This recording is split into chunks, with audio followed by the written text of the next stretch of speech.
Silence. Judge ஐயா வராரு.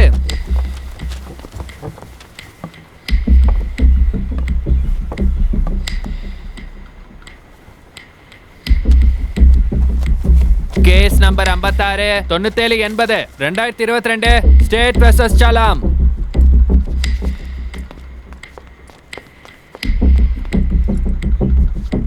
You can proceed.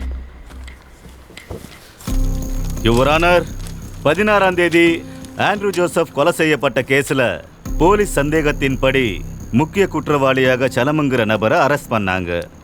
அந்த சந்தேகம் 100க்கு 100 உண்மைன்னு இந்த ஃபாரன்சிக் ரிப்போர்ட் சொல்லுது யுவர் ஆனர். சொல்றாங்கய்யா, என் தம்பி மேல இவங்க வேணும்னே பழி சுமத்துறாங்க. Silence, silence. போன ஹியரிங்ல கூட இவங்க இதே மாதிரி பேசும்போது நடுவுல வந்து டிஸ்டர்ப் பண்ணாங்க. மறுபடியும் இந்த சிச்சுவேஷன் வராம இருக்க ஒரு டிசிப்ளினரி ஆக்ஷன் எடுக்கணுங்கிறது தான் என்னோட கோரிக்கை. மை லார்ட், அவங்க சாதாரண குடும்பத்தை சேர்ந்தவங்க. இது வரைக்கும் அவங்க கோர்ட் வாசலை மிதிச்சது கூட இல்லை. அவங்களுக்கு கோர்ட்ல இருக்கிற ரூல்ஸ் ப்ரொசீஜர்ஸ் எதுவுமே தெரியாது. ஆனால் எல்லாமே தெரிஞ்ச அந்த பப்ளிக் ப்ராசிக்யூட்டர் ஒரு கவர்மெண்ட் லாயராக இருந்து கோர்ட் ரூமில் ஃபாலோ பண்ண வேண்டிய ப்ரொசீஜர்ஸை மறந்துட்டார். ஆர்டிகல் 19 படி சுப்ரீம் கோர்ட் கொடுக்குற ஆர்டர் படி கோர்ட் ரூமில் எந்த அக்யூஸ்டையும் விலங்கு போட்டு வைக்கக்கூடாது. Remove that handcuff.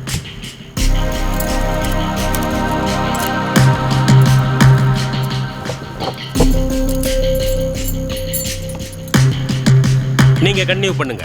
Your honour, postmortem ரிப்போர்ட்டின் படி இந்த கொலை ராத்திரி 10:13க்கு நடந்தது யுவர் ஆனர். இது போஸ்ட்மார்ட்டம் ரிப்போர்ட். ஃபாரன்சிக் ரிப்போர்ட் ஆதாரத்தின்படி மர்டர் வெப்பன் மேல இருக்கிற ஃபிங்கர் பிரிண்ட்ஸ், கிரைம் ஸ்பாட்ல கலெக்ட் பண்ண டெட் ஸ்கின்ஸ், இது எல்லாமே சலம் டிஎன்ஏவோட ஒத்து போகுது. இது forensic report.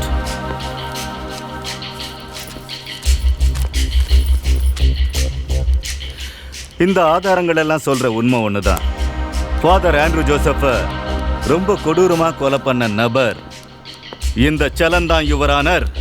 Section 392 punishment for robbery and section 302 punishment for மர்டரின் கீழ் ஆயுள் தண்டனை கொடுக்குமாறு கோர்ட்டார் அவர்களை கேட்டுக்கொள்கிறேன். Objection your honour.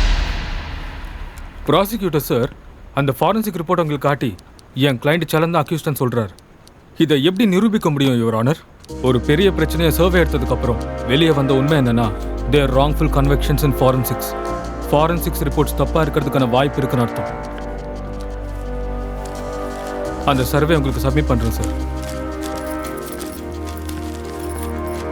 யூரோப்ல ஆனி மேரின்னு ஒரு பொண்ணை கொலை பண்ண கேஸ்ல டேவிட் பட்லர்ங்கிற ஒரு ஆளை ஃபாரன்சிக் ரிப்போர்ட்டை வச்சு அவர் தான் அந்த கொலை பண்ணாருன்னு நம்பி போலீஸ் அந்த ஆளை அரெஸ்ட் பண்ணியிருக்காங்க.